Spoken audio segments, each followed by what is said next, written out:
Well, I'll tell you what, man. It feels good to get that ninth win. Really proud of how our boys played, how they responded, really the last month of the season. And they believed, they worked. Oh, boy, our coaching staff worked.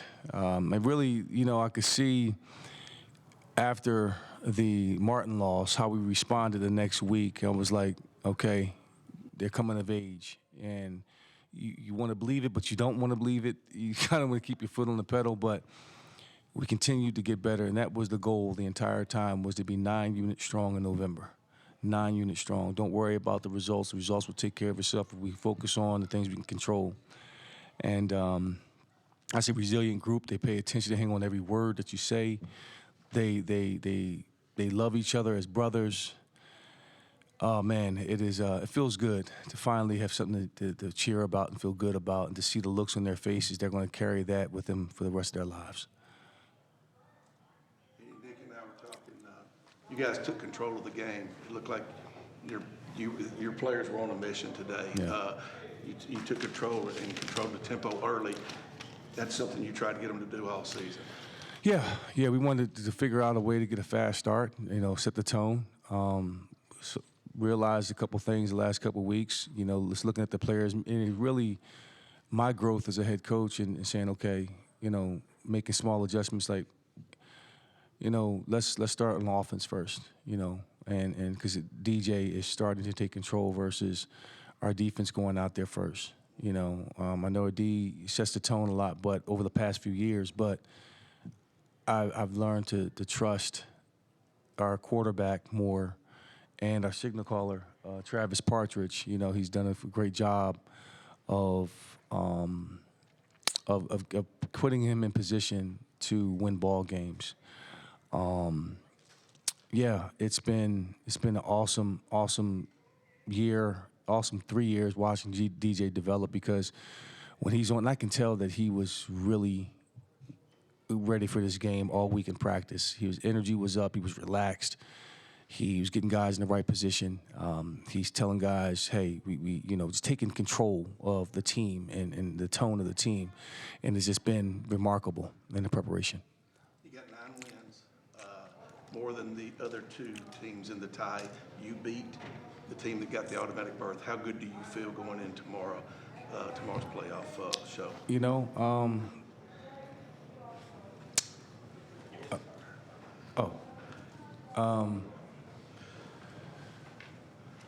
We'll see. First time going through this, and if we're worthy of playing in the postseason, we'll play. If we don't, we say we learn from it. We say, hey, next year we've got to win it outright, and we got to make it definitive. And we want to play next week. We want to play on the road. I mean, that's what our goal was, to win a championship in some form or fashion. Whether it's code, that's fine. We'll take it. And we'll just go play for the bigger prize the next round. That's what we're hoping for. Don't you want to see this team play again? Of course. Right now. Yeah, I want to eat my turkey. I want to go to practice. I got to figure all that out. So, you hear me still? So yeah, I definitely want to continue to play. I mean, that's a big deal. I guess have the politic for it. I guess we are. The 3 losses that we suffered were against the other 2 co-champions, UT Martin and University of Tennessee Tech. One was a 10-point victory, or 10-point loss. Another one was a 7-point loss. And both games that we could have won with a couple plays here or there. The only team that we really got exposed was earlier on the season against North Dakota State, who's the #1 team in the country. We got better each and every week. We beat a ranked opponent at home. Took control earlier on, held on toward the end against a top-ranked offense. They did a good job of holding that unit for 21 points. Played complimentary football. Why not give us a shot? You guys have taken some lumps over the last few years, but this year you really seem to fall into place. How great has this year been for you guys to really fall into step and rack up quite a few wins? Man, it feels good. You know, last season was our first year having a winning season, and we built off of that. We started off 6-2, ended the year 6-5, and we had to get better. I had to get better. Had a phenomenal winter conditioning, a spring, and made some changes offensively, which I know paid off for our quarterback and our offensive system. You know, we just continue to build, and that's what we have to do. You know, we don't talk about winning championships. We talk about the championship behavior, the championship habits that we have to develop, the championship practices, the intentions, the focus, the attitude, trusting the process, and also encouraging and helping our teammates and each other be better, and that's holding each other to a higher standard, and that's the culture that we create. I mean, you know, people want to say, you know, culture is overrated, but nah, that's a evolving thing. The moment that you ignore it, the moment that you just take it for granted, that's when you get bit. It's always growing. It's always evolving, and you know, the little things matter. You know, wearing white socks to practice, everybody wearing white socks to practice, it matters. The helmets lined perfectly matters. When you clock in and clock out matters. You know, cutting corners in class or cutting corners in the line, or that matters. That shows up, you know, and I think the kids realize that you know, integrity is what people don't see you doing when you're by yourself, and are you going to do the right thing? So it's an old adage. It's kind of boring, but that's where it lies. I mean, those principles. If my research is correct, and I think it is, because I looked at it twice, this is only the sixth time that TSU has finished with 9 regular season wins since John Merritt's next to last season.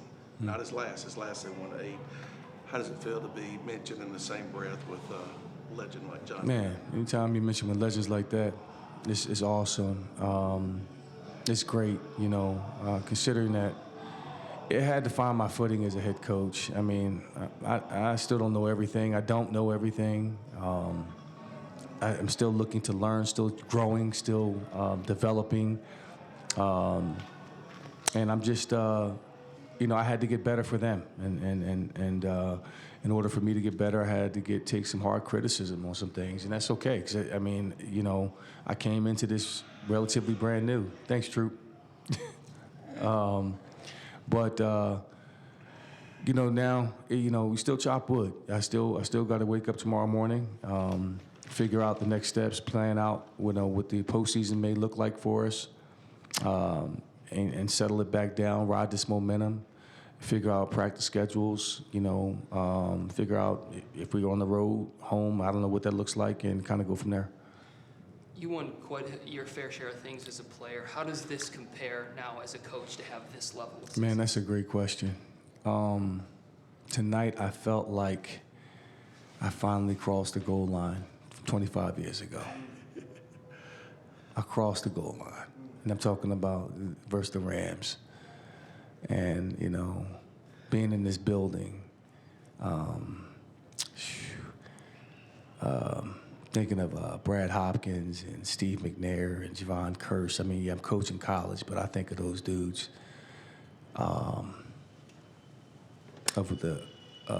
Just to have the opportunity to feel see that confetti, to feel the trophy in your hands, man. That's the first time, you know, I've been able to do that. You know, I won the AFC championship, but, you know, the hoist up, the Lombardi was my ultimate goal. But tonight felt like, God, man, don't bring me this far and let me finish the shy of it, man. You know what I'm saying? Like that, you know, that's a cruel joke. You know, not a kid, but it feels really, really gratifying now as a head coach, more gratifying as a player, because I have nothing to do with the outcome. I'm not playing. I'm not getting the first down. I'm not getting the sack. I'm trying to will it to happen, and it's, you know, trying to keep encouraged. I just try to be as positive as I can be, encouraging and challenging these kids in these moments. And, you know, ultimately, they are going to take this with them for the rest of their lives. And when they have families and they have a business, they're going to think about, I got to fight through the adversity. I've been here before because I've done it.